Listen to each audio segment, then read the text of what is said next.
Hey guys, do you remember friend of the channel, Steven, the multi-million-dollar Etsy seller who did one of the most popular interviews in my channel's history?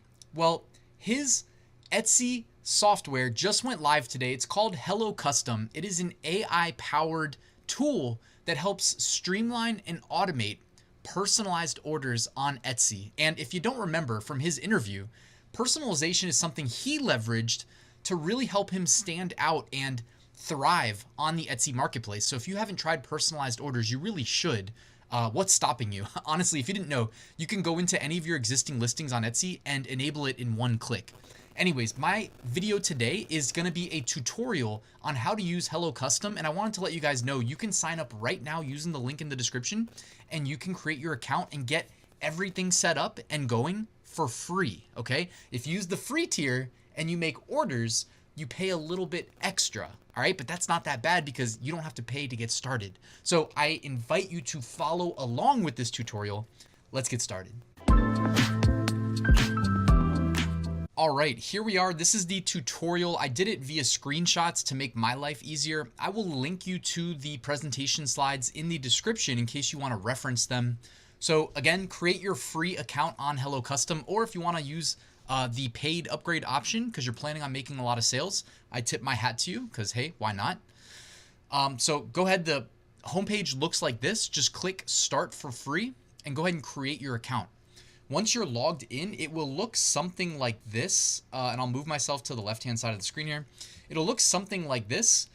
We're going to need to connect to Etsy and connect to Printify. If you don't have an Etsy account yet, use my link in the description, get 40 free listings. And if you're not on Printify yet, use my link in the description. So when you click connect to Etsy, all you need to then do afterwards is click grant access and it is done. All right, it is that simple. Then when you click connect to Printify, guys, believe it or not, it is also one click. Just click allow and move on. It is so simple, all right? No excuses. And boom, they are both connected now. I don't know where I'm supposed to place myself on the screen, so I'm not blocking something. It seems like I'm always gonna be blocking something. Maybe I'll make myself smaller. That way I'll get out of the way. Boom. Did you guys know you could do that in OBS? Look how small I am now. All right, Etsy and Printify are both connected, and we are about, what, 30 seconds into this tutorial? So the next thing you need to do is create your product that you are going to sell and offer personalization. In this example that you see behind me, I used a Gildan 64,000 t-shirt fulfilled by SwiftPOD, and I uploaded my PNG static design. If you're wondering like, oh, but is there something I need to do in the design? No, there isn't. Treat it like any other design in Printify. The personalized aspect is going to be done over in HelloCustom.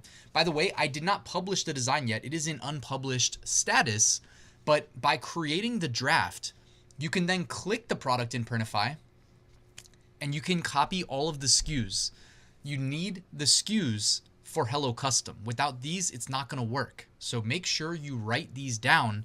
What you'll notice is that I went and I only selected a single color.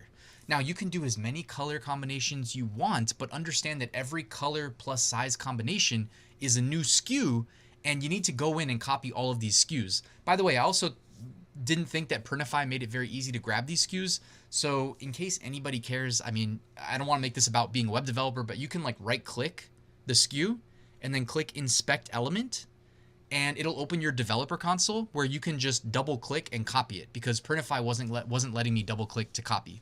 So I know somebody's going to run into that, right? That's going to make your life easier if you use the developer console in your web browser.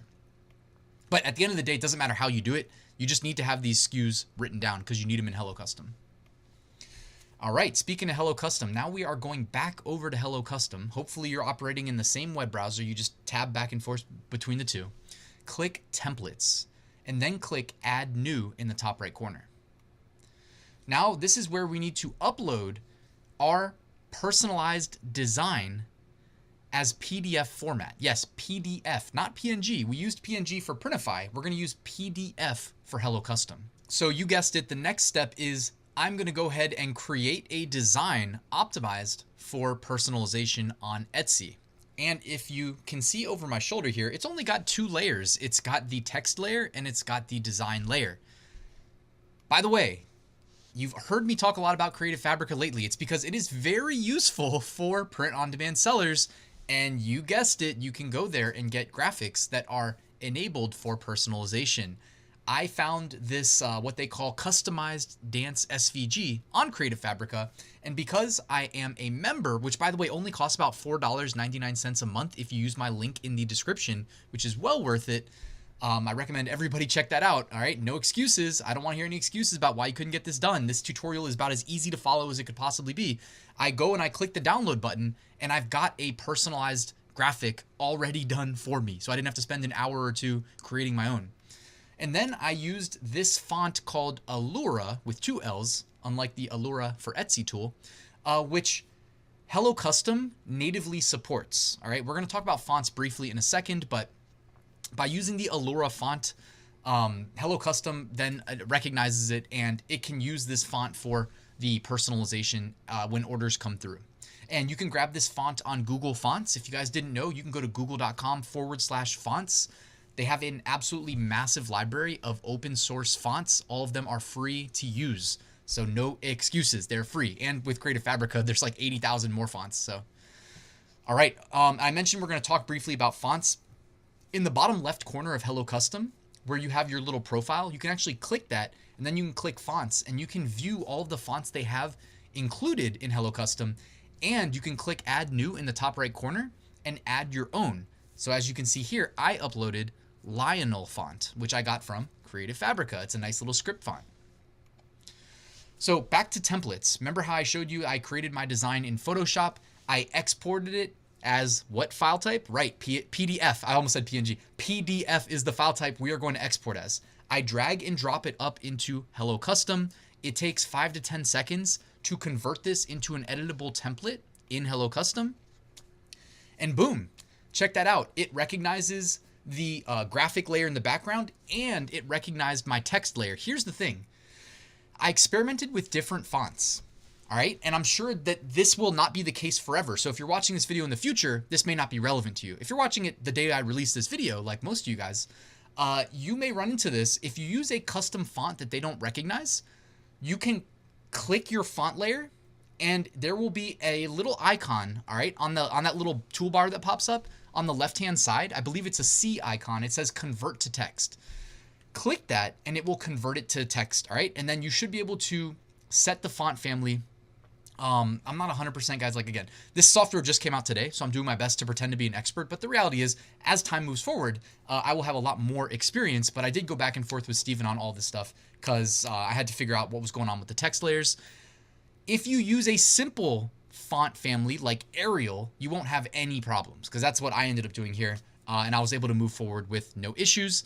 On the right-hand side here, the title is not relevant to anything. It's literally just so you can title your templates and keep track of them over the long term. So I called it Ballet Dancer. SKUs, remember how I told you to copy the SKUs from Printify? Yeah, you need to copy all of them. If you miss one or if you try to type these manually and you typo, you're causing yourself a huge headache. That's why I told you to use the developer console route and do a direct copy paste and reduce the likelihood that you make any errors. Steven said they're going to figure out an easier way of doing that in the near future. They just went live today. Give them some time. They're gonna improve the app. All right. And then for the text layer, guys, when you click into that text layer where it says tag over here on the right hand side, you need to tag it because of what type of customization this is, so that the AI knows what to look for. Because remember, this is an AI powered tool. If you guys missed it, what this ultimately is going to do is when buyers submit their personalized orders, they're able to, it's a free, if you've never seen it on Etsy, guys, go check it out. It is a free form write-in, okay? The buyers can literally write whatever they want. I mean, we can restrict the number of characters they can type when they enter in the personalization request. But a lot of them may say something like, can you please put my daughter's name? It is Rebecca. And the AI will understand, because we tagged it as name personalization, the AI will know to grab the name Rebecca and place it in. If the name is Stephanie, they're going to go put the name Stephanie in. All right. So tag your text layer as the type of personalization it is. When you click that drop down, you'll see the other types. There's things like dates and other things. And then go ahead and click publish. When you publish, you will see your template here. under the templates section. And you can actually sort at the top by active and inactive. And guys, that's it. All right. This is what it'll look like under your archive. You can view all of the orders that came through in the past. All right. And you'll see all the statuses are approved and all the orders are going to be sent to Printify and fulfilled. One thing to note is, I know I already said it twice. I'm going to say it a third time. When you set up these templates, if you don't provide the right SKUs, you're going to have a problem. But by providing the right SKUs, HelloCustom, when they see an order come through for a SKU that they are supposed to personalize, they will cancel the order in Printify, all right? And then they will perform the personalization. They will create an approval queue in HelloCustom. You actually see it up there on the navigation. It's called approval queue. And then you go in, you review it, and you click approve, and it sends it to production at Printify. So the SKUs thing, you can't get wrong. All right, I'm not implying that you're going to. I just want to let you know that it pretty much is the linchpin to all of this working. So you need to make sure you get it right. So that's it, guys. Thank you for watching. Let me know if you have any questions about HelloCustom. Let Steven know. I'm sure he's excited to have launched his software. Again, you can use the link in the description and you can get started for free, all right, for $0. So there's no excuses. Go out there and get it done, all right? Guys, check out HelloCustom. And check out my full print on demand course. It is 20% off today, but that sale ends tonight. If you're interested, the link is in the description. Thank you for watching, guys. Please hit that like button. Please subscribe, and I'll see you tomorrow with a new video.